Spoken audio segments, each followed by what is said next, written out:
Today we're going to discuss providing advanced wound care in an outpatient setting. Today, some of our objectives are to overview the significant impact of these untreated wounds in the U.S., overview of advanced wound care, and referral guidelines for advanced wound care and advanced wound care programs, impact of wounds on the U.S. population. In today's organizations with accountable care organizations, Value Patient Network, our medical homes, this is becoming a growing issue. Our patients, we need to provide value-based care, and of course our wounded patients have been a strain to our health dollars. Many suffer from many types of wounds such as these. We see many wounds of venous stasis, pressure ulcers, osteoradionecrosis, and of course the diabetic foot ulcer. Many of these patients present to us after many months and many years, and the difficulty of treating these patients after such time has lapsed has been challenging. More challenging is what it costs to the health payers and providers. By being able to provide outpatient wound healing centers and network, we are treating these difficult and expensive wounds, and they can be helped. Just for some of the numbers, it has been estimated that inpatient wounds are costing the hospital an average of 4 additional days per discharge, with an increase of 7.2 in their mortality discharge rates, and about $5,500 on average cost per discharge. A lot of the times these patients can be transferred to an outpatient wound healing center, and it will lead to reduction in lengths of stay and costs. They are monitored regularly on a weekly basis and reduce the complication readmission risks that go along with these types of patients. The care is coordinated with a multidisciplinary approach. We commonly work as a team and incorporate and collaborate the care of all our referring providers, as well as our continuum of care in the community. So, by the numbers, let's do a little math. These numbers are staggering. Chronic wounds affect about 6.5 million Americans per year at a treatment cost of about $25 billion per year. Not to mention the loss in wages for these patients that have chronic wounds at an estimated about $39 billion in lost wages. And in 2010, it was estimated $15 billion in wound care products and costs. What's the biggest culprit? I'm sure it's no surprise, diabetes. Diabetes-related complications, including amputations, lower extremity neuropathies, and of course, premature cardiovascular disease. A lot of these patients have coronary artery disease. You really need to look further, as Dr. Schmedling will say after, that there's peripheral vascular disease as well. It's going to be estimated at 165% diabetic growth from the year 2000 to the year 2050. We cannot stress enough how difficult these patients are to treat and to manage all their comorbidities associated with diabetes. Unfortunately, this is a potential impact of the diabetic foot that we see far too often. The foot appears normal, they have a little bit of a neuropathy, they have lack in sensation, they have decreased perfusion, and then they present with a Charcot foot. And unfortunately, the outcome from that. And it happens, unfortunately. So, I'd like to present some information regarding our amputation mortality rates compared to cancers. I found this very interesting slide that I came across, and a very realization of how diabetes and diabetic-related and peripheral vascular disease is rating as high as many cancers. Leading the 5-year mortality rate, I'm sure is no surprise, unfortunately, is pancreatic cancer at 97%. Second by lung cancer at 86%. But now you start to see complications of wounds that may appear with peripheral artery disease at the third leading at 64%, followed by an ischemic ulcer, followed then by colon cancer, and next by amputation, and following neuropathic. As you can see, breast cancer and prostate cancer as extremely important as well, but much lower of a risk of a 5-year mortality rate than peripheral artery disease. Sadly, 30% are left untreated will result in amputation, and over 47% will die of amputation within 5 years. Now, why does that happen? Well, it happens for a lot of different reasons. Number one, when someone has had an amputation, their gait changes. When their gait changes, it's so important to offload these patients before the process continues. As osteopaths, we have to incorporate everything that we've learned through the years. Watch your patients walk in a room. Observe if they're pronating a little more, what their gait is.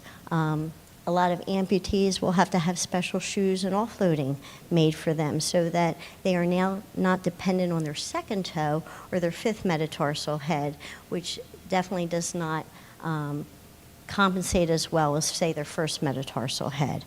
Second of all, the disease process continues. The peripheral vascular disease doesn't go away. The diabetes doesn't go away. Something that I'd like to share with you, and if you take anything home from today, please remember this. If you could decrease someone's hemoglobin A1C by 1%, so if they're 12, you could get them to 11. If they're 11, you could get them by 10. You will decrease the risk of amputation by 43%.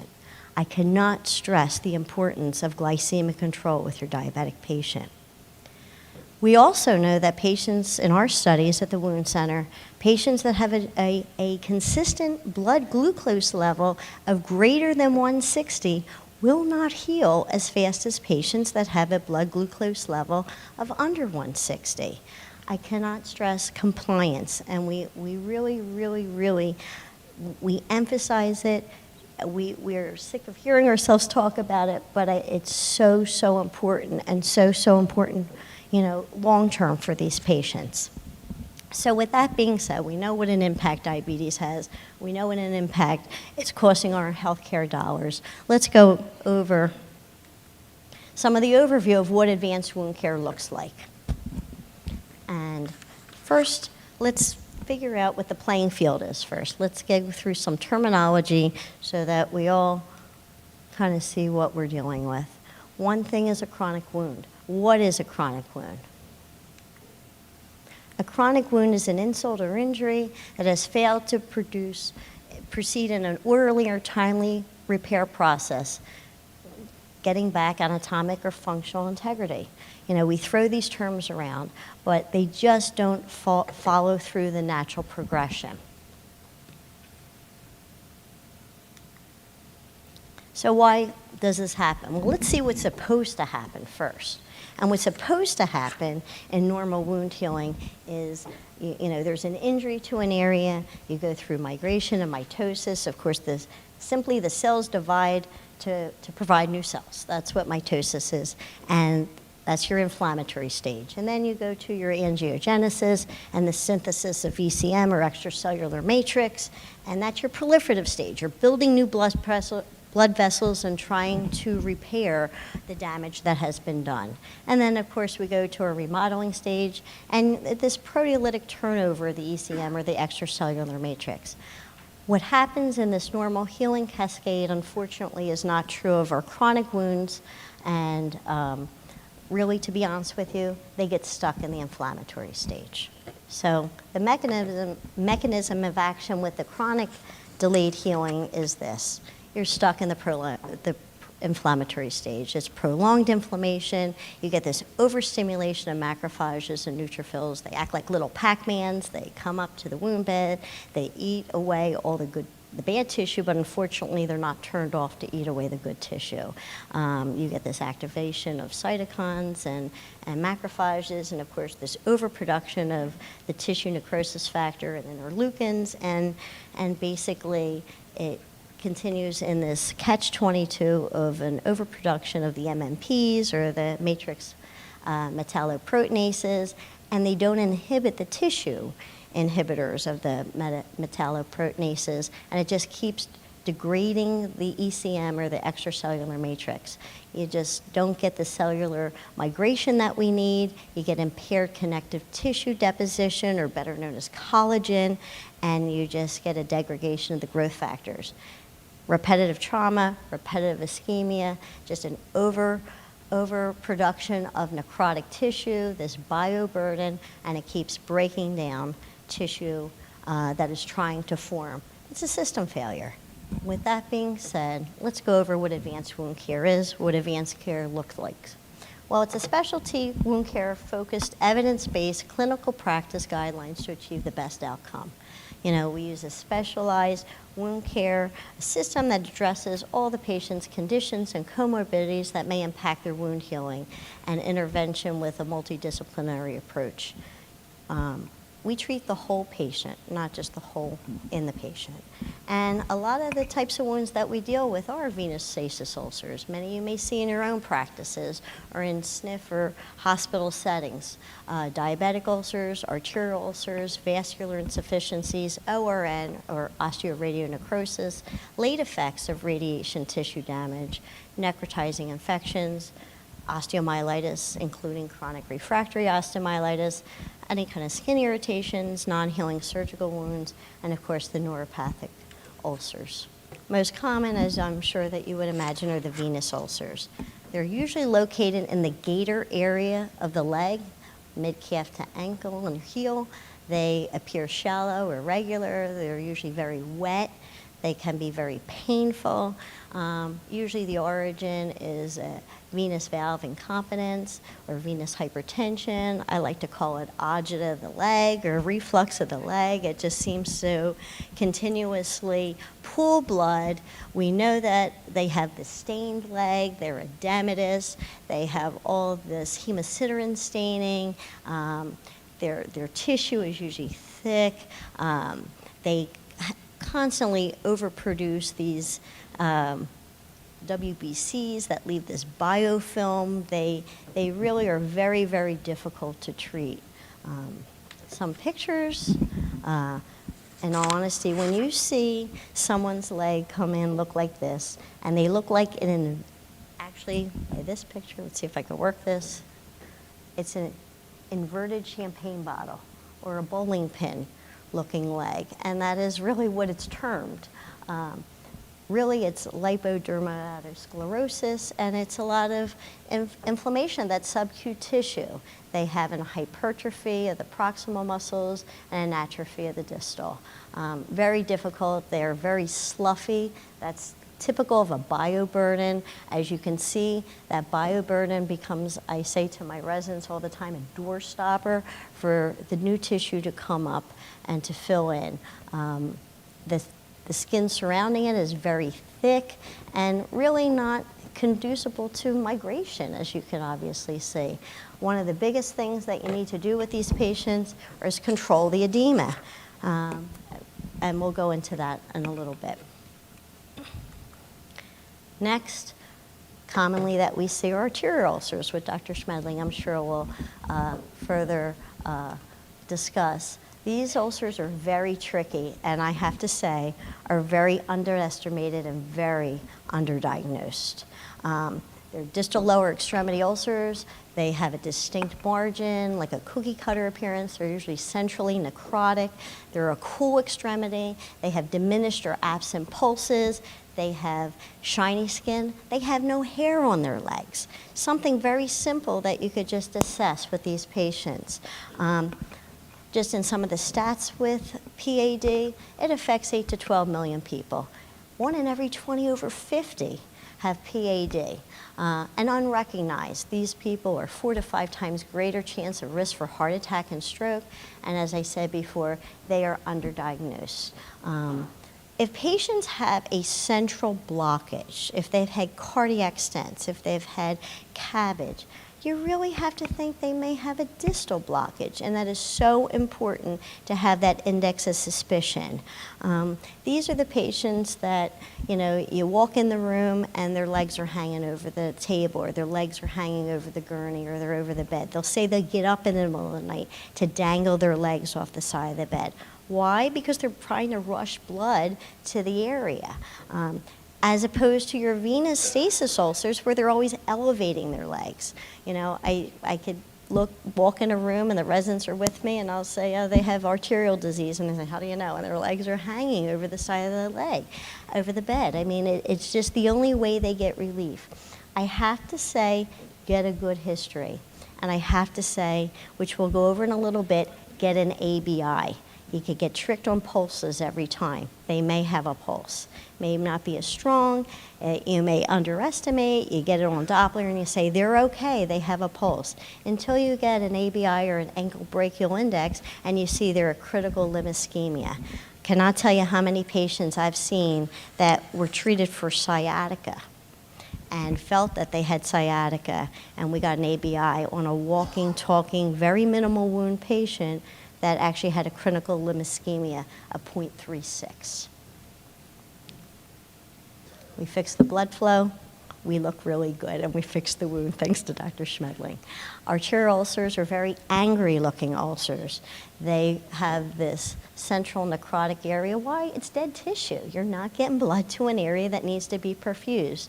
You commonly have a lot of sloughy tissue. You commonly have a lot of erythema or rubor around it. These patients wind up in an ER being treated for cellulitis time and again. They don't have cellulitis. They may have secondary bacterial bioburden and infection, but the cause is not cellulitis. The cause is PAD.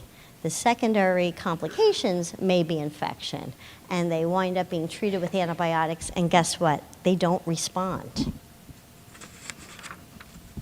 And now, of course, you want to spend a little bit of time on diabetic ulcers.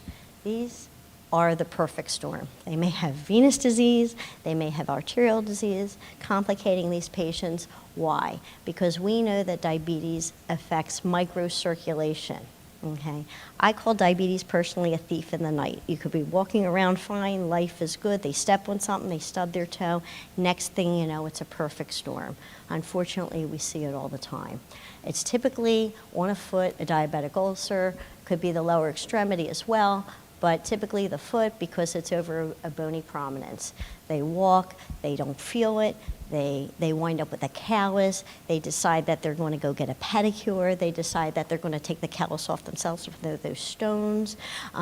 It really becomes very complicated patients to treat. They will have palpable pulses in many of the patients that we see, but unfortunately the blood flow may not be there to support it. So, here's some of the typical cases of diabetic foot ulcers that we see. Of course, it's over a plantar surface. Of course, you have a Charcot foot here. They have microfractures or loss of an arch, constantly rubbing over different adjustments with their gait, and they're very, very difficult patients to treat. A lot of these patients we will offload. That's the first thing we do after we clean up what that looks like as a horrible wound. You could see the degree of callus, it's usually very thickened. A lot of their tissue is pale pink, so you know the microcirculation is involved. This, and I'll just take a moment to go over, as you can see, the wound bed is separated from the wound margin. That is a typical example of undermining, and really that I say that it has to fill in like a pothole in the road, and that wound bed has to meet your wound margin or you're going to get nowhere. Little thing to discuss with your patients. I know it sounds really simple, but tell them to shoe shop at nighttime. Okay, everybody gets up in the morning, they go to the mall, they want to get the sale early, and next thing you know, they're diabetic. And what happens to our feet as the day goes on? They swell. So what happens, these shoes that they bought that fit at 8 o'clock in the morning may not fit so good at 4 o'clock in the afternoon.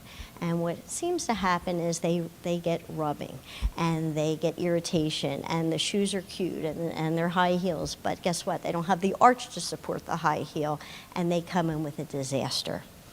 Little trick that we use a lot of the time, they sell it at the pharmacies. It's like a wad of cotton, lamb's wool.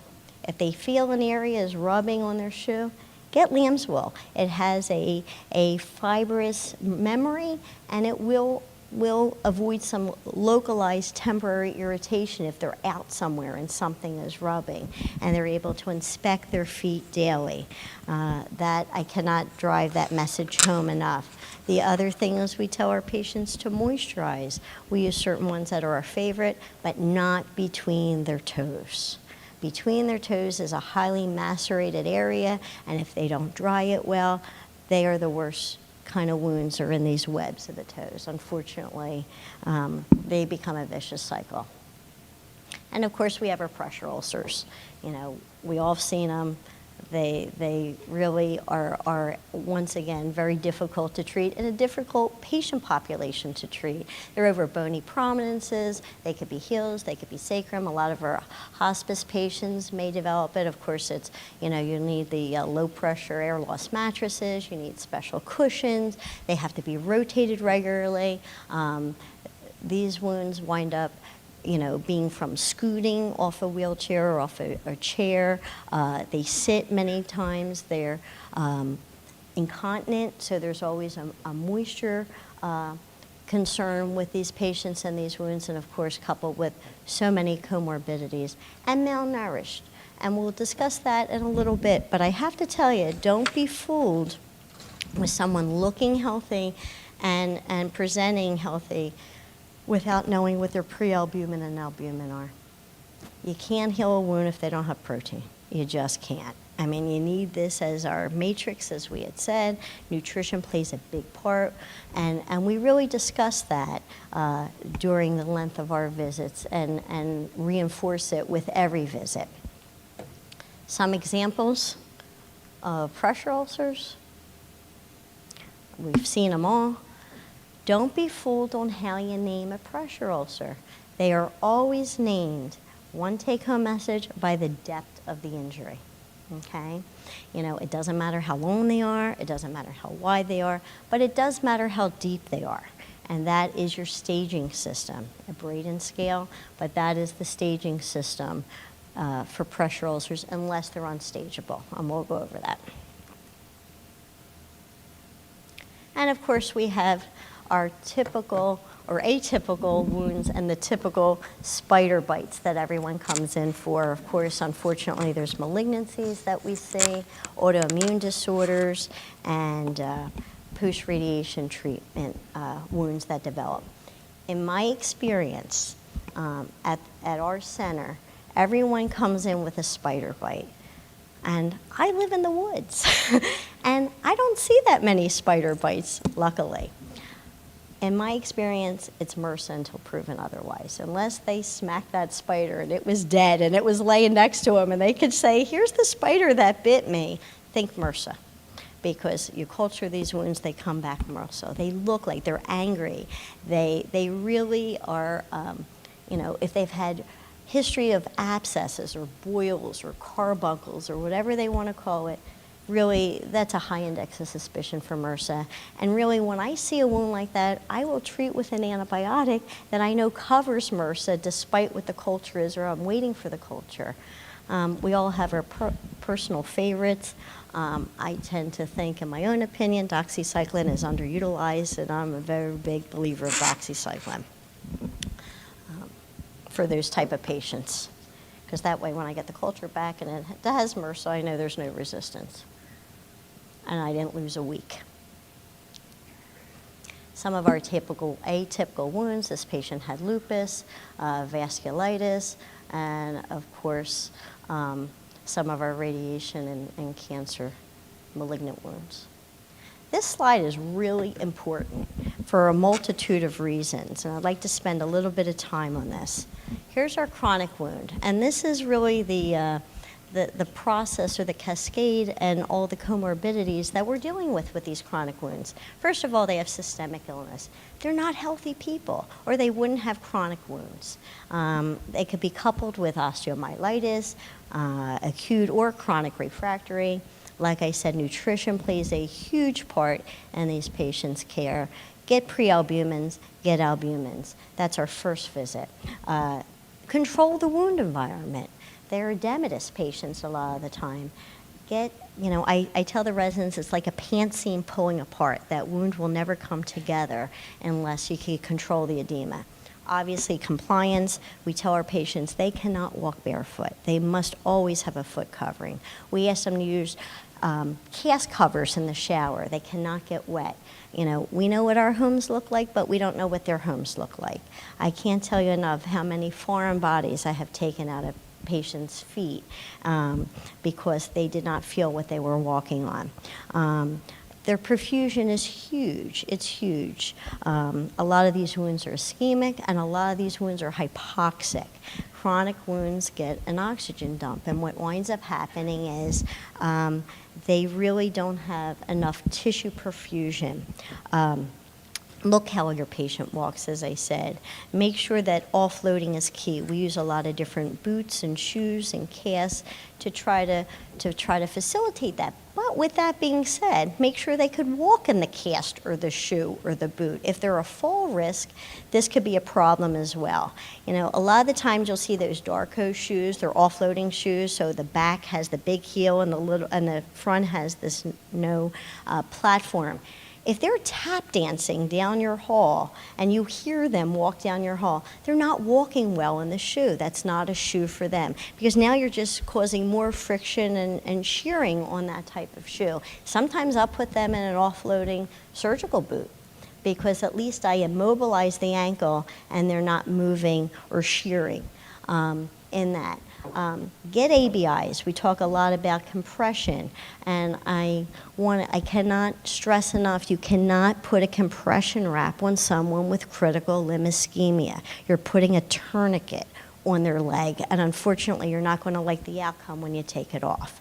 And ABI is an ankle brachial index, and really the norm should be between 0.9 and 1.2. Well, what is it? You lay them supine, you take a blood pressure in both arms, you listen for the systolic in both ankles, and you take the ankle over the arm, and you get a number. And that number should fall between 0.9 and 1.2. If it's over, it's calcified. They're rigid vessels, okay? You still don't like to compress that, but you have a little more leeway. If it's under, and really under a 0.5, you're really looking at blockage, stenosis, and critical limb ischemia. Another testing mechanism that we use are called a TCAM, which is a transcutaneous oxygen measurement. And what that is, it's kind of like a cross between a pulse ox and an EKG. And you put little leads, and I think I may have a picture, and what it does is it measures the degree of hypoxia, or if there's ischemic tissue. Anything greater than 40 millimeters of mercury is normal. Anything less, we know that there's tissue perfusion, a tissue hypoxia. We'll give them an oxygen challenge.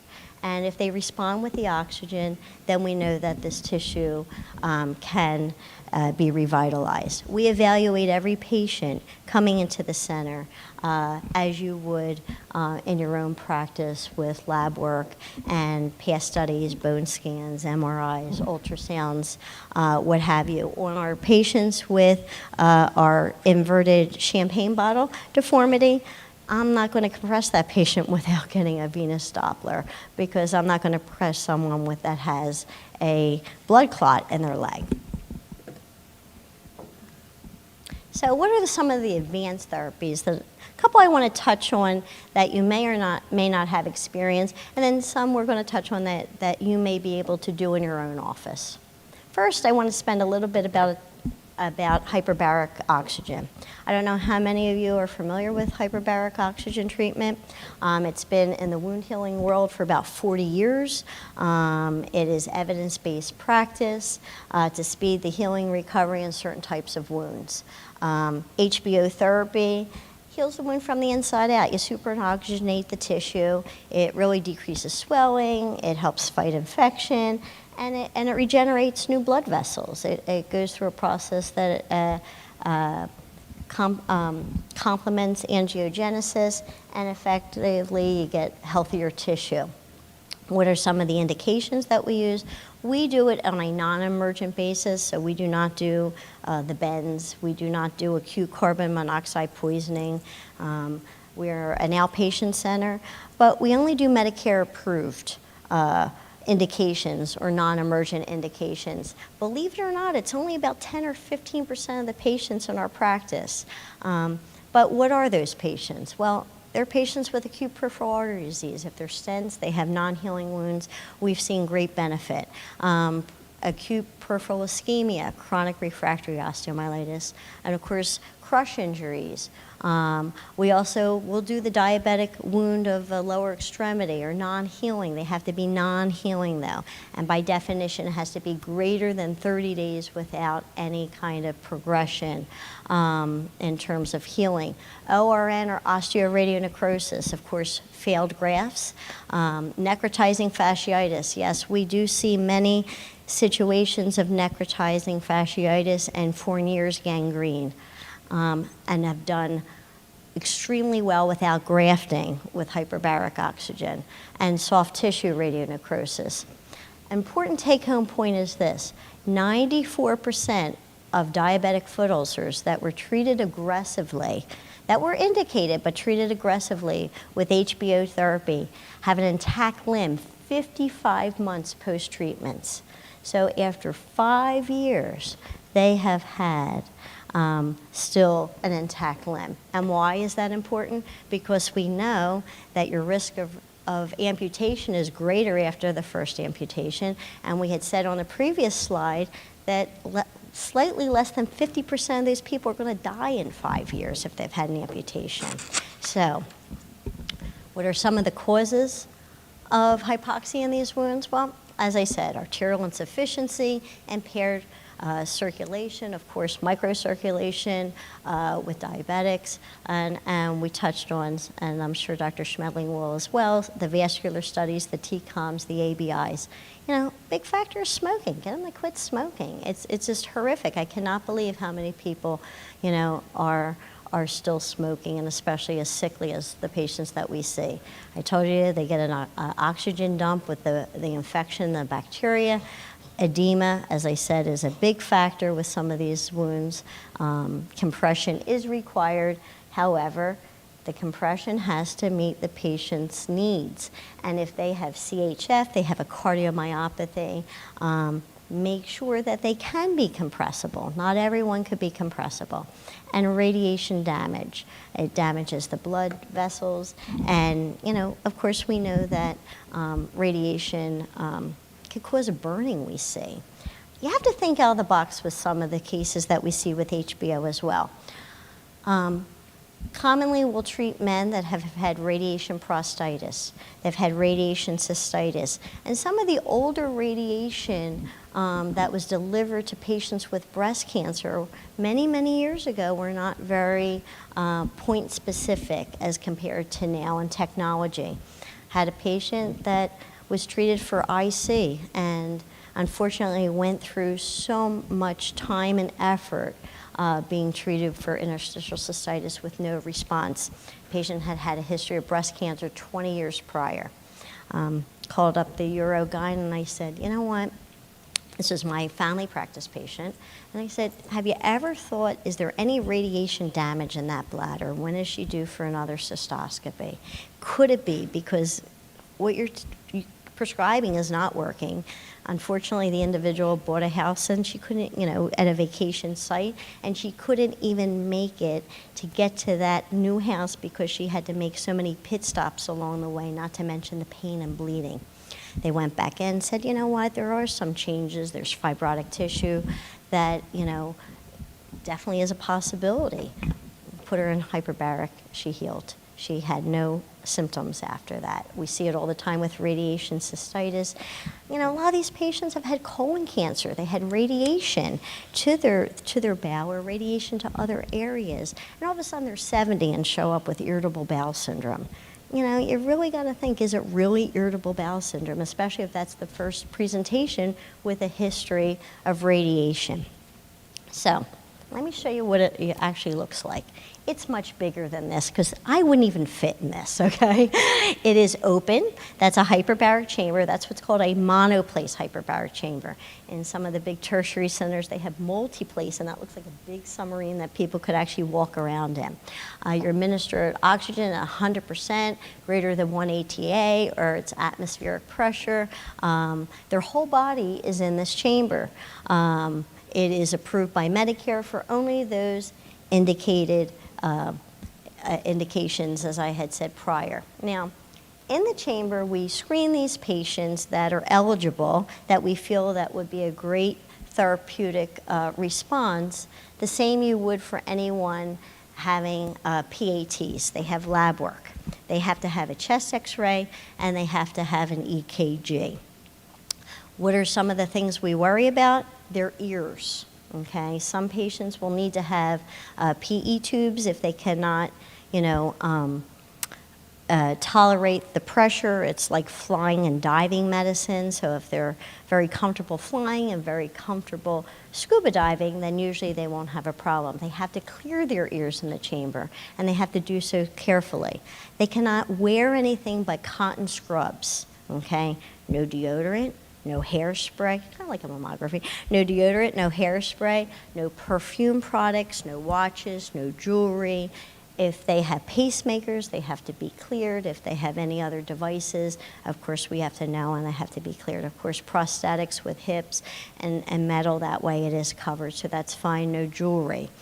The treatment is 2 hours start to finish. It's actually 90 minutes, okay? They can watch TV. They cannot have dentures. They cannot have eyeglasses or hearing aids. It's flammable. It's 100% oxygen. That's the reason for it. They can move around. That is much bigger. Really, I think it's about 6'8" was the biggest gentleman that we had, and I think the weight limit is about 450 pounds. They're usually not candidates because they may have cardiomyopathy. You have to have an ejection fraction of greater than 30%, okay? You cannot have recurrence of pneumothoraxes. People can develop seizures if they're prone to seizures.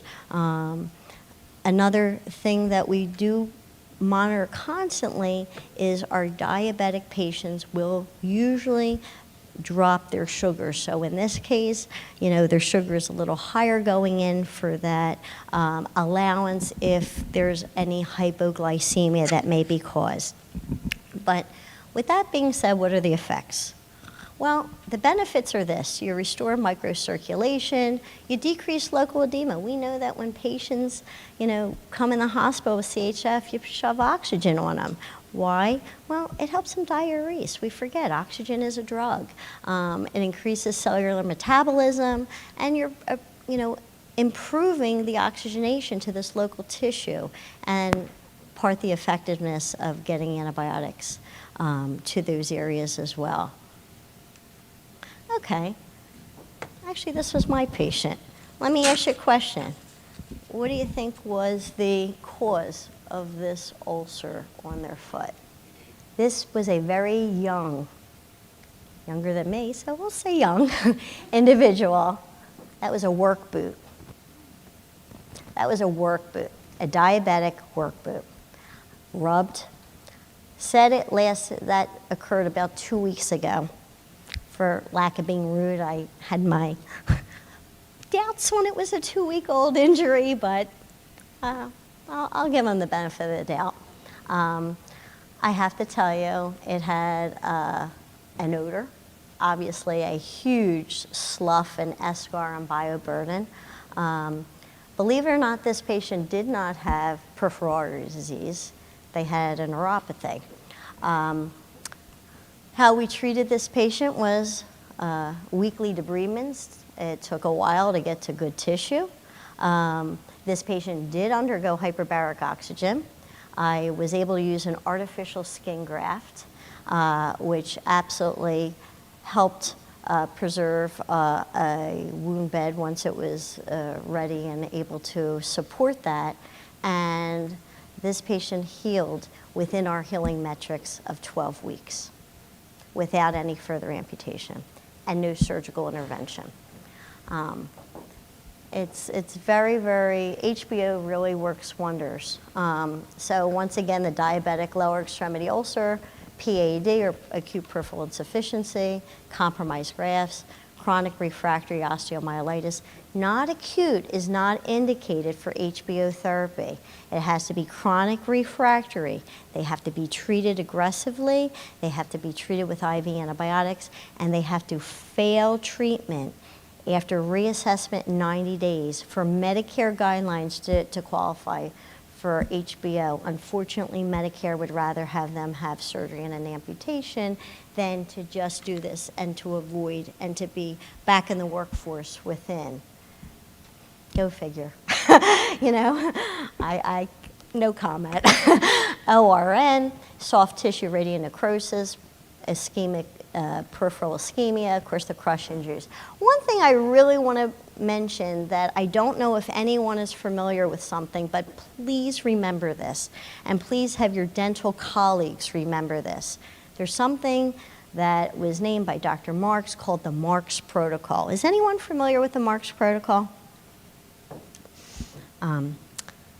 Patients that have had prior head and neck radiation, I don't care if it was 20 years ago, I don't care if they had 60 grays versus 40 grays, I don't care. If they've had prior head and neck surgery, they must undergo hyperbaric oxygen therapy prior to any dental extraction, okay?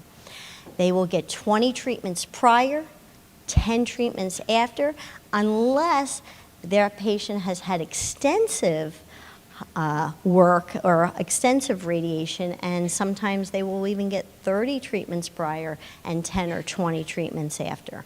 Why? Why do we do this? It runs the risk of radiation causes necrotic bone. I'm not talking about cleaning. I am talking about aggressive periodontal cleaning, and I'm definitely talking about extractions, okay? We have had patients, I've had oral surgeons call and say, you know, please help, you know, you have to get them in right away. They were, you know, they forgot to tell them, and in the meantime, you know, luckily they were in the dental chair and they said, oh, by the way, you know, you have this scar on your neck. Oh, I had, you know, and stopped prior to do so. We've had patients come in with external fixators on their jaws because their jaw breaks. It's the bone has to, it has to be restored. It's dead bone a lot of times if they've had extensive radiation to their head and neck. And if you're putting an implant in, you run the risk of cracking that jaw and that bone, and really to promote growth. Please, please, please make sure your dental colleagues are aware of the Marks Protocol.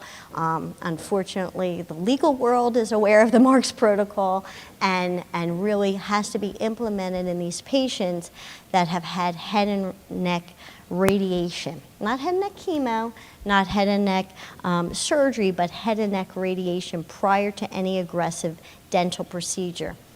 Is it one and done? No. If they have a new problem and they need to have further treatment a year later, new problem, new dive. So how do we get these wounds to prepare a wound bed? As we said, it's all about the wound bed.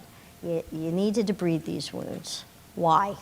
Why? It enhances the wound assessment. If it's got that sloughy tissue, that wound that I showed you, I can't tell you how deep it was. How can I measure it? It's like a doorstop, or I can't see what I'm looking at. 2, you want to decrease that bioburden or potential for infection.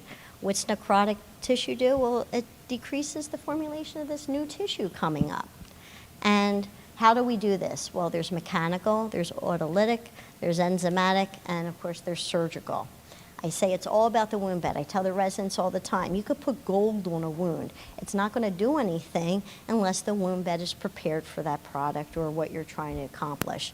Before you do a debridement, know their vascular status. Please, an ABI with critical limb ischemia will not undergo a sharp debridement, really not even a selective debridement, until you could perfuse that area. Why you're going to debride it? One, you run a risk of it worsening, they're not going to heal, they're not perfusing, and you're only going to get back necrotic tissue. Look to see what you're trying to accomplish. So you need to prepare the wound bed to remove all that necrotic tissue. And as I said, you need to see what you're looking at, basically, and you need to promote the new growth of healthy tissue. Some of the ways we do that, mechanical, they're your famous wet to dry dressings. Sometimes it's Whirlpool, sometimes it's pulsatile lavage. Do I like it? No. To me, wet to dry is a long process. I know a lot of surgical colleagues will do that. Whirlpool, I have my concerns because if it's a shared Whirlpool, it's like a cesspool and you're putting your foot in that. In terms of autolytic, what autolytic is a special dressing that they use. It's a slow process and it works on the body's natural healing process to debride the wound. The problem I have in my own experience with autolytic is it's a slow process. It works on their natural wound healing ability. If it's a chronic wound, I just told you they really don't have wound healing ability or they wouldn't have a chronic wound. It has to be in a select patient and you individualize these patients, you know, their care for each patient. It is not one size fits all. Enzymatic, we use that a lot. It's a collagenase. It's only one in its class at this point. I call them a fat cat because it's very expensive and they can name their price. The trade name, if I'm allowed to say, is Santal. I have nothing to do with Santal. It's a collagenase product. And it goes on nickel thick. Every time patients put creams on, they're used to putting on thin. This goes on nickel thick, or as I say, the inside of an Oreo cookie, only on the wound bed. Next is surgical or sharp debridement. Now, I just want to throw something out there that, you know, comes up and is asked of me many a times. What do you do with a patient with a dry, intact eschar? How many of you would take that off? How many of you would leave it alone? Correct. Leave it alone. If it's boggy, if it's lifting, if it's moist, then I would be inclined to take it off, obviously. If it's dry, intact, firmly secured, adhered, you know, a lot of the times we'll assess why they have that and then make the decision. But a lot of the times they can be left intact. How many of you come in contact with those patients that have these clear blisters? How many of you are inclined to tell them to pop them or remove them? Leave them alone. You're still going to have a wound, but you won't have as deep as a wound. Once that reabsorbs, then, and you control the compression or the edema, then as that blister reabsorbs, then you'll see that you have a better wound to work with. And of course, there's additional advanced therapies, compression, bioengineered skin substitutes, topical growth factors, and topical antimicrobials. Now, I apologize for this slide because it's definitely a busy slide, but there's a couple take-home messages with this slide. I think this slide's going to be in a handout. This slide is huge, okay? This is like the gold standard of what situation you have and really what would be in that patient's best interest. But it's not, it is definitely not a one-size-fits-all. Think about when you see a wound, what you're trying to accomplish with that wound. Is the wound wet? Is the wound dry? Is the wound have necrotic tissue on it? Is there a lot of edema? We treat the whole patient, as I said. So you're not just looking at that area of injury on the patient. If they're edematous, why are they edematous? If it's edematous just from venous stasis, that's controllable. If they're edematous because they have a cardiomyopathy, they're not a compressible patient a lot of the time. Sometimes we'll lower the compression, maybe even just a tubey grip or a lower compression stocking if they could tolerate it. We use products that will add moisture. We use products that take away moisture. You're going to hear a lot of terminology in the wound care world, one of which is the word alginate. And you'll say, I used a calcium alginate or I used a silver alginate. What's the difference? Well, an alginate is usually a microfiber, so it's felt like. And really what it does is wicks fluid away. So if you have a highly exudative wound, you're going to wick that fluid away. Why? Because macerated tissue, I tell my patients all the time, we wash our hands 1 billion times a day. Our tissue, our fingers become waterlogged. Waterlogged tissue, not only is it like your kitchen sponge that becomes this bioburden in this type of patient, but it's not strong enough to come up and over and sustain a healing ability with these patients. Alginates are wonderful. They will wick the fluid away on the patient that has moderate drainage. Foams, on the other hand, will treat moderate drainage, but if they're not as absorbent, what happens is you're leaving that film. So then if you choose to use a foam, you really need to adjust how many times a day, how many times a week, you're going to change the dressing. A lot of the times, these alginates are cost effective. You don't have to have home care come every day. They could come 2 times a week. Some of these dressings can be left on 2 and 3 days in a row, depending on the patient and depending on the presentation.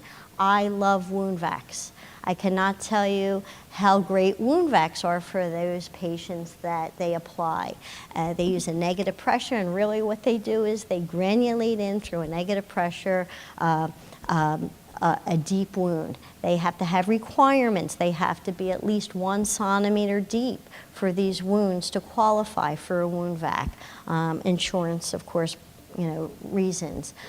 Sometimes I will apply the wound vac at our center. Sometimes if they're very, very deep wounds, they will need a surgical debridement and they will place it in the OR and we will take over that care.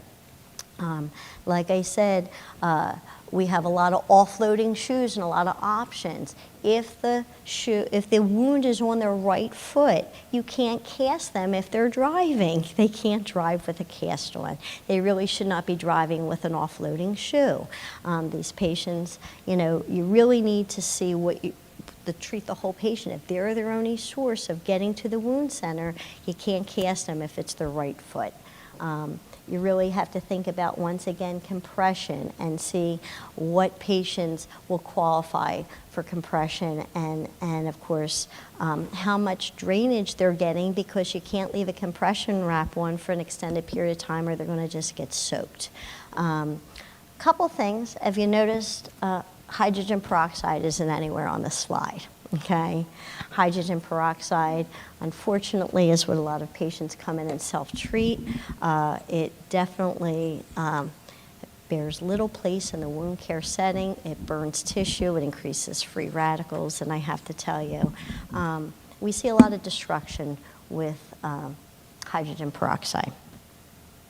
So what are the referral guidelines for advanced wound care? When do you know what you're comfortable treating and what you're not comfortable treating? Well, let's think of it as a continuum of care for these patients, okay? They get faster healing rates, shorter recovery period. It's all about limb salvage, obviously, healthy mobility, healthy tissue, and improved quality of life. Many complications can occur with these patients, and the faster you get them healed, the faster you alleviate some of the complications that occur with these patients.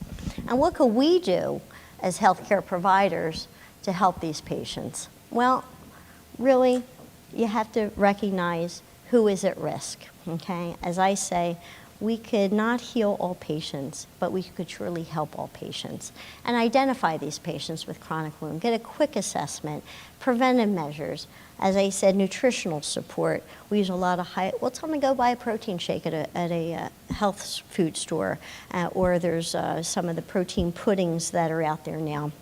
Unfortunately, some of the common products that patients use are caloric supplements and caloric support, but they are not protein support. Offload these patients. I mean, if they're not offloaded properly, the same problem is going to keep happening. Use the appropriate dressing.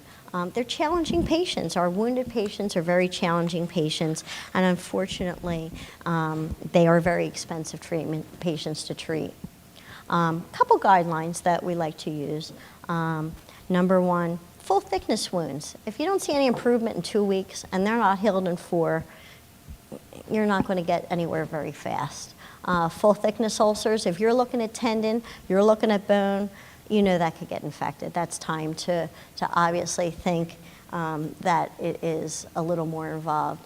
Neuropathic ulcers in diabetic patients, they have foot deformities. Once you heal the ulcer, if you don't offload them, the same problem is going to keep happening. Diabetic patients with compromised healing, of course, compromised patients, of course, we see our venous stasis ulcers. We may even use compression pumps that they could order after we follow the guidelines and use them at home so this problem doesn't keep recurring. And of course, significant ischemia. Patients should not be staying in the healthcare system with non-healing wound for months and years, as I showed you earlier. There are effective management treatments that are available and really need to be utilized. In our center, I'm proud to say that our median days to heal are 21. Our average days to heal are 40, and our average healing rate is 97%. So if we could get a patient healed in 21 days, they're not readmitted within 30. They're not overutilizing our ER system. Is it expensive? Probably. If they're going through HBO, yes. Is it cheaper than having an amputation or being readmitted 3 times in a month or having to have that revolving door? I think it's cost effective. I really do. And it's definitely limb salvage. One thing that I don't have as a slide, but I just wanted to summarize. So we follow the essential steps of healing. And in summary, what you got to think about when you're treating these patients is enhance their perfusion, enhance their oxygenation, remove non-viable tissue, resolve the inflammation and the infection associated with it, optimize the wound bed. It's all about the wound bed, moisture balance, exudate control, odor control. It's embarrassing for a patient that has a wound, that if these patients work, I mean, they're out in public and, these wounds sometimes have an odor. Resolve the edema, huge. You got to treat the underlying cause. Optimize optimal tissue growth, relieve pressure, offloading surfaces, preserve function for these patients. We control pain, although we do refer out to pain management. We do not do their pain management there. That's left up to their treating physicians. And optimize the host factors. Identify these comorbidities that these patients commonly are associated with the type of wounds that they have. I thank you so much. It's been an absolute pleasure to speak with you today. I am happy to entertain any questions and happy to discuss it further if anyone would like to further discuss any wound care. Thank you. Any questions? Yes. What's the youngest patient you'll take if you do pressure mapping for spinal cord injury? The youngest patient that we take at our center is about 15. And we've had spina bifida patients, we've had CP patients, we have had some, not in the chamber, but of course, younger adults with MS, unfortunately. But we usually about 16 is our cutoff. Really 18, but there's been special allowances. Do pressure mapping? No, we do not. We do not do pressure mapping. Oh, I'm sorry. Do OODA boots have any place in therapy? I love OODA boots. I really do. For the right patient, I really do. Number one, you don't have to, with an OODA boot, of course, it's zinc. There's actually new products coming out that are zinc-based that are trying to compete with that enzymatic fat cat that I talked about. And actually, I thought, oh, this is never going to work. Oh, they gave me a tube. It's never going to work. Guess what? I will eat crow on it It really did work, and much cheaper. Love Una boots. For the right patient, they can have a wet wound. You don't want to wrap something that's going to sit in moisture. That's really, step back and see what you're trying to accomplish. With an Una boot, you don't have to compress them, although we will usually follow it with a 2-layer compression wrap. They're usually changed midway through the week if they're not a wet wound, and I got to tell you, it's great therapy and very underutilized, as well as casting is very underutilized. Thank you. Yes. You know what? I do use some hydrogel on that patient. Of course, you're adding moisture to the wound with that, and of course, it's a collagen base. I do use hydrogel for that select patient. Sometimes we will use it for those radiation burns that we see. But depending on what the wound bed looks like, yes, hydrogel. Now, if it's a very sloughy wound bed, nothing's going to help until you prepare the wound bed. Well, even though they don't have the indication, there are some studies that show that hydrogel is as good as Santal at debriding. There's a new product that's out there, and that's what I was referring to, brand new on the market, called Triad, if I'm allowed to say. And that's the one I'm eating crow on. And I have now about 5 patients in trial with it, and I have been very pleasantly surprised. And it's listed as an enzymatic debrider. Of course, it's a zinc base. But I have to say, it is making its mark, and at least it's giving us an alternative and a little more of a cost-effective alternative.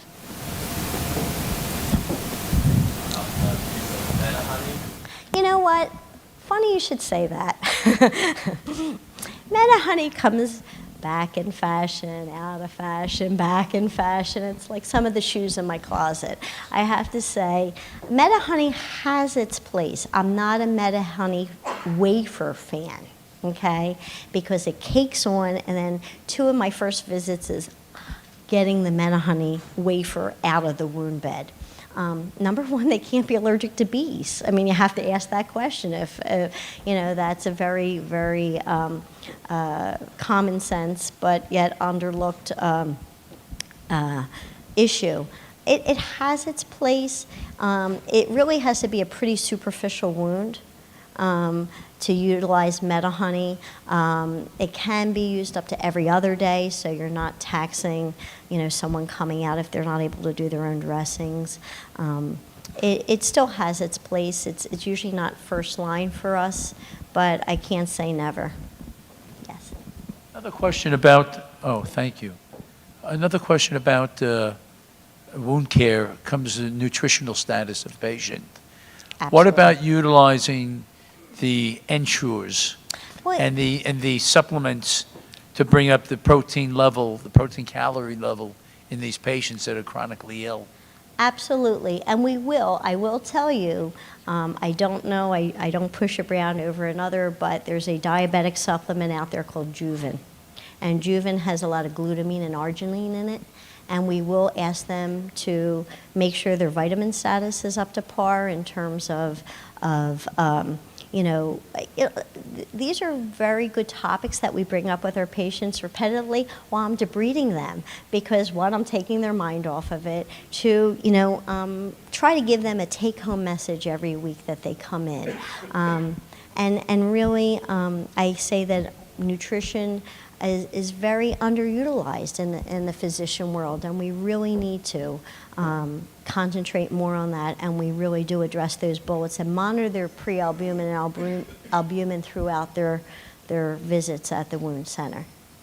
Thank you. I use a lot of collagenase Santal in wound care, but I have a hard time using Regranex simply because of the black box warning with the 3rd tube causing increased malignancy. Absolutely. So I was just wondering your experience. Do you use Regranex?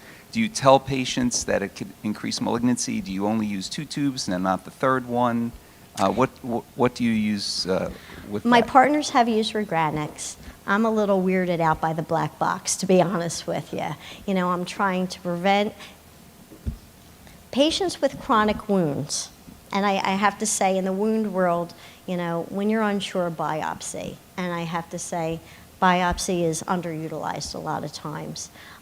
If you have a chronic wound, it's over a scarred area, their chance of malignancy is really very prevalent, and it has to be looked for. So with Regranex, if you're dealing with chronic wound and it's the black boxes, it can increase that chance of malignancy. I don't have, personally, a great comfort level. I can't say never, but if you're not getting it done in 1 tube or 2, why bother going to the 3rd tube? You know, if you're really not making any progress, you know, it's like beating a dead horse. It's just, you're not going to go anywhere with it. And I think there's too many other products out there that luckily we have some choices now that for me it's not worth that risk. In my, you know, in my very immunocompromised patients to begin with. So I don't want to say never. I've had partners that had great response with it, but you're absolutely right in using caution that if it's not being accomplished in 2 tubes, the 3rd isn't going to get you much better. Any other questions? Thank you so, so much. Thank you.